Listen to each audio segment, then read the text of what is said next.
Okay.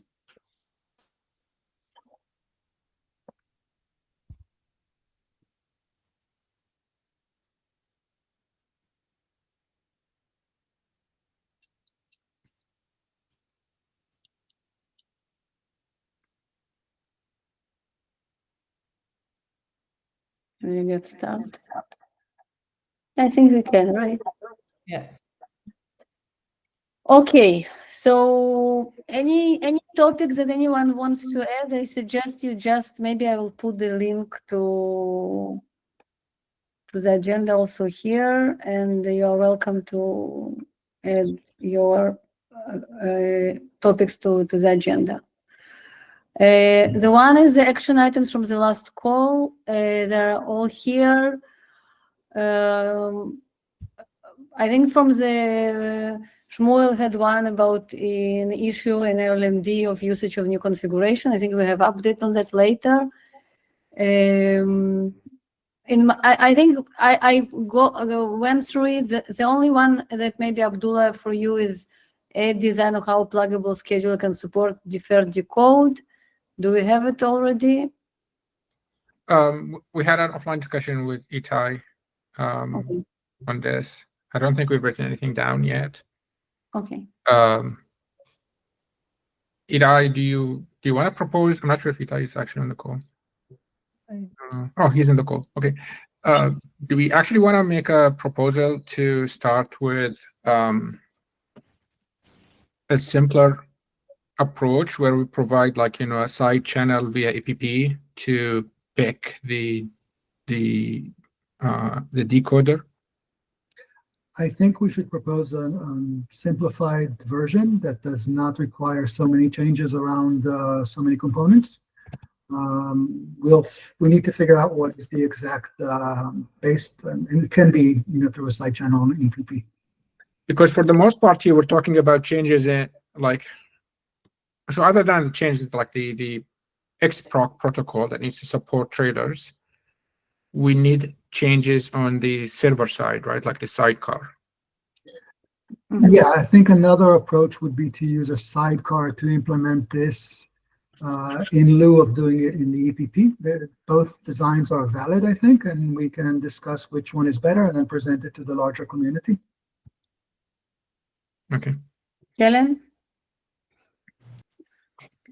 What was the complication? I know the XProc part with the trailers, but what was the further complication for the delayed decode?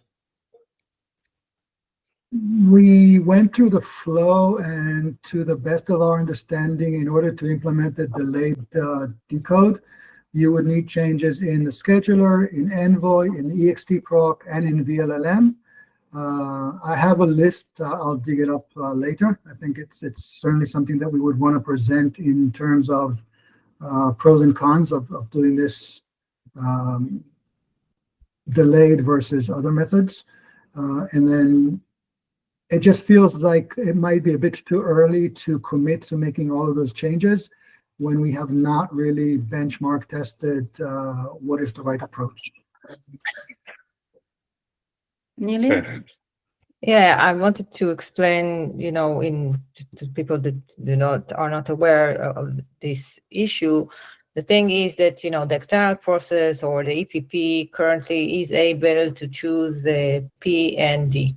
And the routing request comes from Envoy. So basically, when choosing them together, Envoy gets the P and D, and then using the sidecar, it can access either P or D and then do the orchestration, and then they return the results. If we want to do this in deferred choice of the decode, it means that Envoy needs to call prefill, then return to Envoy, then choose decode, and then do another call to the decode or something of that sort, meaning 2 calls to pod and return to Envoy, and this complicates the flow. So while it could be beneficial to do deferred decode, it requires changes around the system. And what we decided is that we'll first try to have a simpler way to do it without those changes and see what's beneficial and what, the added value. So?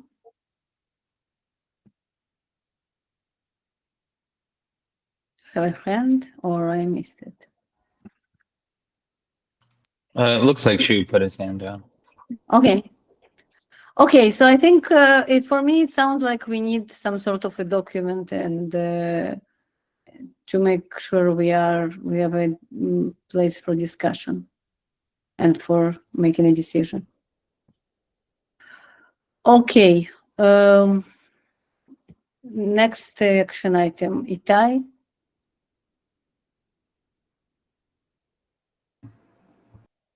There's a high-level design proposal for enabling external plugins as a POC.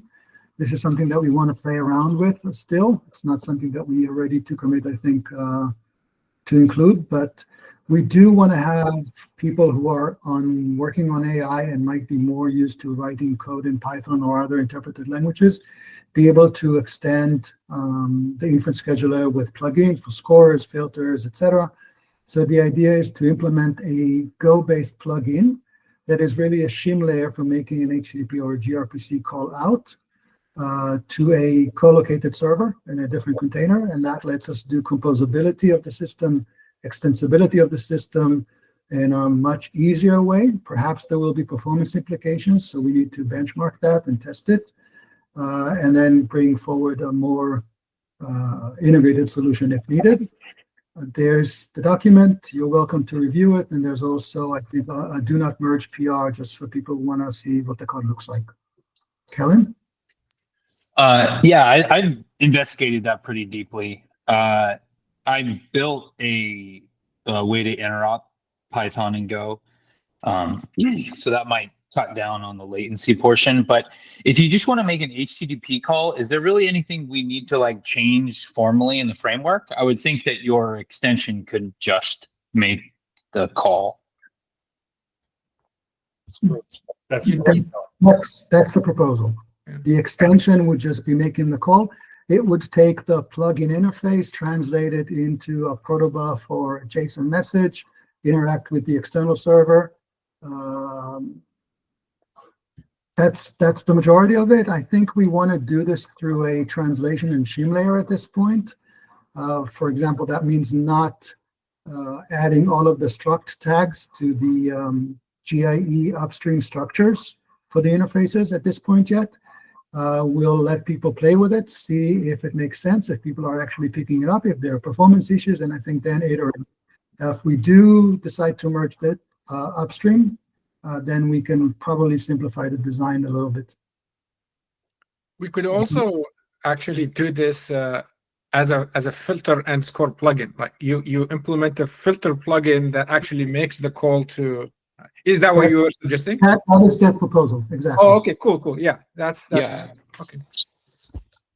I guess what's just stopping someone from doing this now? I'm not sure what structural changes we need to make to stop someone from spinning up an HTTP client within their plugin. And Nothing. Nothing. This is what we want to do for llm-d. Like now you want to think of it as llm-d is the client of GIE, and we're trying to enable that for llm-d community. And I think that if it makes sense and if it's successful, we can certainly report it up into GIE if that makes sense. I think at this point, there's no technical challenges besides trying to implement this as something of an SDK that is easy for consumption by users. I think that's what we're trying to figure out at this point.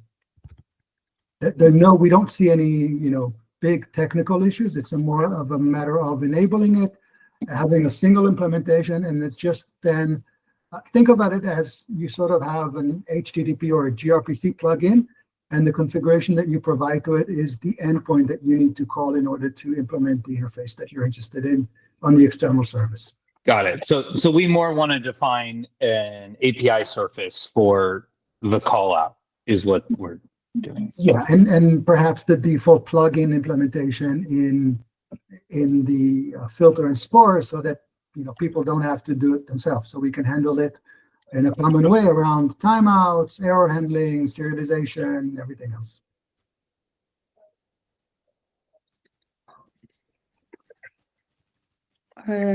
Okay. Okay. So I think we are good on that. Kfir, GIE, and llm-d prefix score convergence. Okay, so we have basically we have two implementations for the prefix scores that for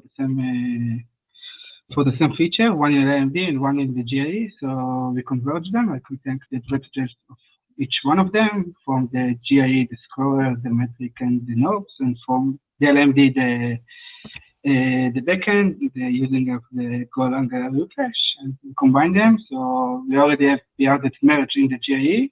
The only one thing that's left is to remove the one from llm-d, but there is some logic that's related for PD. I open an issue about that. When I remove it to another place, I remove the llm-d prefix score when we use just one that in the GIE. And also, I think the most important, all the development or the other features we're going to add to prefix one is going to be in the GIE. I think already Song opened some issue related to that. Let's bring me to a question about the releases both in GIE and llm-d. So there was a question about releases that Rob asked yesterday in the leads meeting about llm-d, but let me ask you guys about also GIE.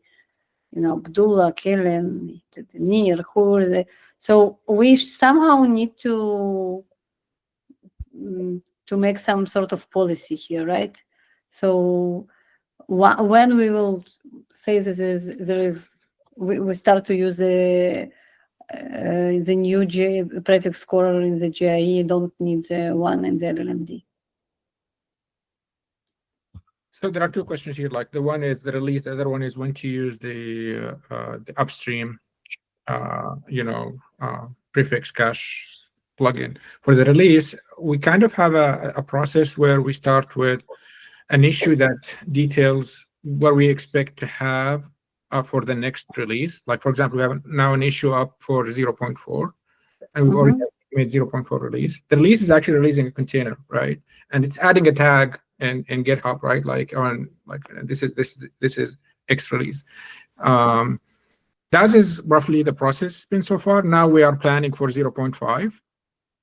Again, we have a release issue. We are discussing with the community what do we expect to have in 0.5 for it to be released. We're targeting July, end of July kind of time frame. So it's been like kind of ad hoc, but also there is a reasonable process around it. We're not trying to over organize it. But then Abdullah, we can say that 0.5 will include this new prefix scorer, and then llm-d later on can be just saying we are using 0.5 and that's all. Yeah, I mean, for now, like you are always linking, probably you're always to main, right? Like which is not good, right? Like that main is always moving. So you can, right now, if you want to release llm-d, you can release it and you can point to a specific hash, right, of specific commit, and you can still get the latest plugin, right? But a much more structured process is to release when we release, right? Like we release 0.5, you point to 0.5. What I'm saying is right now, you're not blocked from releasing llm-d by pointing to a specific hash that includes the new prefix aware plugin. And I think this process is still useful because we're moving very fast in upstream. I don't know if you want to wait like for 3 months to get the next, or 2 months for the next release, now that we have like so many PRs already for the restructuring. I agree with you. It's not for now. I'm just trying to we are driving both things. We are updating, we are removing, and I'm trying to make sure we have a process that it's gonna settle a lot more in the next, I expect the next few weeks, and we should have a cadence as well. Like agree on maybe 3 months cadence or 2 months cadence will be good. Kellen? I think coordinating our releases makes sense, but I also think we're okay right now. Like, so what we do, we being Inference Gateway, with VLLM, we are set to main in our main branch, but whenever we cut a release, we version lock everything.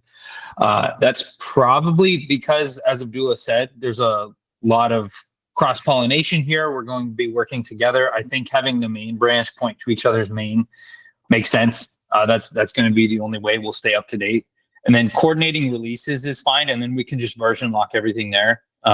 I think that should be okay unless there's been pain felt that I'm not aware of, but that's how we do it. When we release, we version lock. And if we want to lockstep our releases, that makes sense too. Okay, sounds good. Okay, Maroon. Yeah, so this is in early stages, but it arises from multiple sources, maybe the most important being user confusion. There was a question that was posted in all llm-d, I think, 2 days ago on the reasoning behind that, distinguishing the separation between KV cache aware and prefix cache aware scorers.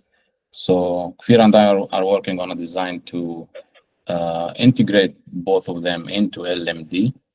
So in the inference scheduler, there would still be one prefix cache aware scorer with configurable source of information, with that being either being router-based estimations, router history that is, or KV cache events from VLM. And that's in early stages. The document is not public yet, but it will be very soon. Good. Any questions? Nili, Shmuel. Yeah, Shmuel. So this is an issue, is a PR which is referenced there. There's also a proposal document which is referenced in the PR, I believe, which discusses bringing the ability to configure GIE actually, and therefore eventually LE inference schedule as well, using configuration text. I say text because it can either be a file we support either a file mounted as like a config map or something, or even just an inline configuration, which is actually very nice to do if you're in your YAML deployment files. The goal is to be, and this also, the goal here is also to simplify adding extra plugins. Today, to add extra plugins, today plugins are all configured via environment variables, which is clearly not an overly scalable endeavor. Eventually, we will run out of clever names for environment variables and make a mess. And this makes it much cleaner, much easier to configure. The goal at least initially is to make this optional. All the existing methods are still there. In future things, as Abdullah has mentioned here, there are many things that have to be done to make this even better. But probably my running assumption would be to remove the configuration via environment variables, but to leave a default configuration of some kind, presumed the existing one. There already is an existing default configuration. Go from there. The goal is not to remove the ability to configure with code, which is very useful in tests. Which can also every now and then be useful for very extreme configurations, I'll put it that way. But I think the more straightforward configurations should be able to do with text. It also makes it much easier, I believe, to add plugins. If you add a plugin in the inference scheduler, you would simply have to add one line. You'd write your plugin along with its factory function, and then you'd add one line of code in the appropriate place, and this will register your factory function, and off you go. And then you just add configuration, and off you go. So the PR is long. We've been iterating over it for a while. I think it's in really good state now, and I recommend to merge it and iterate and follow up PRs. That's why I'm mentioning it here, because I just want to align with Itai as well, and Nir and others who already looked at it. And I'm asking that I want to approve it and get it merged. So please let me know if you disagree. If not, I would like to merge it today, because it's going to simplify also the changes we're making llm-d scheduler as well. There's a lot of PR pending there. So I would like to get this one done. I agree that we could make some improvements to the structure of the config itself. We will see, on the first few examples that we create, maybe we will see that there are better ways of expressing the intent. But I feel that what we have right now is extremely reasonable. So I would rather just put it in, and clean things up on both sides of inference gateway and llm-d and iterate. That makes sense to me. I think we need to capture, and I think you already did that, capture the open items, but we can merge it and then iterate. And on that topic, there's also the work of the scheduler that is, I think, almost merged near, it's not on the call, but almost merged upstream, which define new extension points. Basically, one of the circle back to llm-d, and there is already a PR on that, is ability to choose the pre-feed and decode the profiles iteratively, and then you can even choose a decode profile, then decide based on that if we want to choose a prefill pod, and so there is upstream work and there is a PR on llm-d to circle back and make the code simpler using upstream. Yeah. I think Kellen is looking at that one. Kellen, do we have anything left there? No, I think I just had small comments that I think Nir addressed. We've just had meetings this morning. I'm gonna go back over it. We just had a small discussion about some of the cleanliness, just that the data store was leaking, but we resolved that too. So yeah, I think it looks good. We'll be able to move forward with that. Good. So it will make things simpler, much simpler and cleaner in llm-d with PD, especially. I think the only open question as far as the config API is we discussed making it feature focused. I think that just necessarily means that at least for upstream, but it's probably best practice to make sure the feature means you really only implement one extension point with an optional data extension point as well. Not necessarily a single extension point. It is the set If of you want it reused, I think it should be, because you're making a decision for a user that might want to use your plugin that doesn't necessarily want a filter and a score. They just want a filter. that again, like a feature could be multiple extensions that are mandatory for the feature to function. So that's the definition of a feature, right? So Right. if a feature is both a filter and scorer, and the filter is mandatory for the feature to function correctly, then it has to be in it's part of the plugin feature implementation. If it is not, like if it is, for example, I have node affinity that is preferred versus required, right? Those are two distinct features by definition, because they could have two different APIs, for example, in scheduling. So those would be implemented as two different plugins. But if I have a feature like prefix aware scheduling, right, which requires pre-processing, extension point, and a scorer, those are two extension points that you want to implement.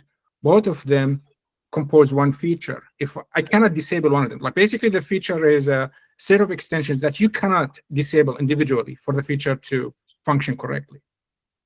Sure, I could just see that you need to be, the best practice needs to be you're very honest with yourself that you actually can't, they are truly dependent on one another.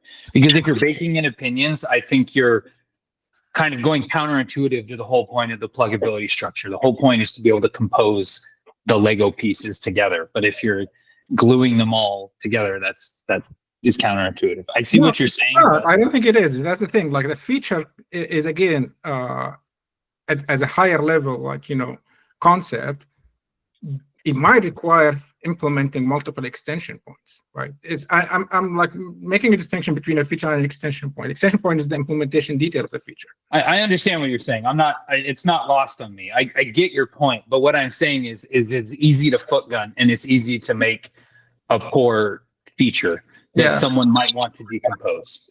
That is where I disagree. I don't think it's easier to foot gun. Like I think it's the developer who implements the feature is in the best position to determine what is required for a feature to function correctly. Like what extension points it absolutely is needed for the feature to run correctly, not the one who's actually trying to configure it, right?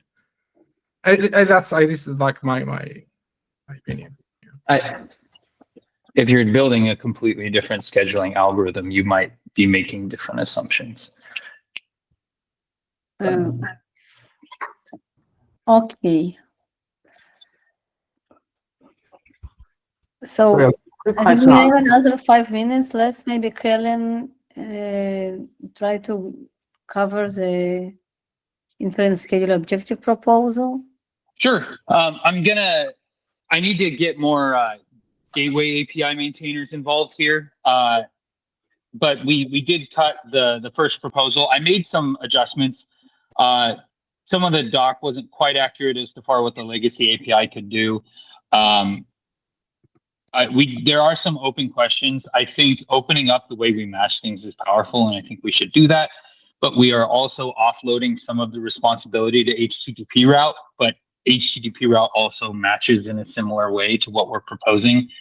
So there's a distinct question of what identifies this workload.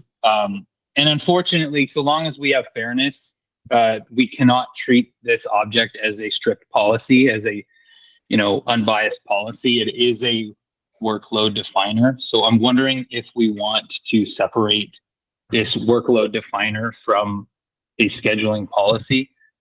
So those are just some open questions I have, totally open to thoughts shared in that PR. But that's the gist.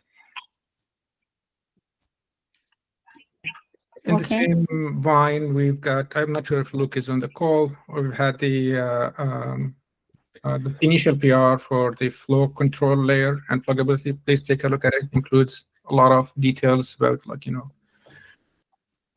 moved from the document, the reference below. Oh, Luke is in the call. Okay. Yeah, I sent out the first PR for this, and then I also put a link to, I have a branch with the full type system and documentation. I'm just splitting that up for actually submission to the Gateway API Inference Extension project. It's drifted slightly from the original doc to respond to some of the feedback that was left there, but I want to move discussion onto the actual type system PR and then formalize that doc into a proposal on the repo. Perfect. And then, so there is a document, is a follow-up document, Abdullah, about the... This is the document that we started the discussion from. I think Itai also looked at it. Lots of people looked at it. And now we're moving this document into a proposal in Inference Gateway and an initial PR that implements it, in the repo itself. Got you.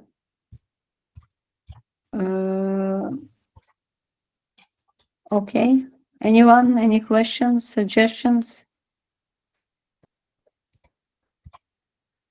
Okay. So we're good. Thank you very much. Thank you. Have a nice rest of the day. Bye-bye.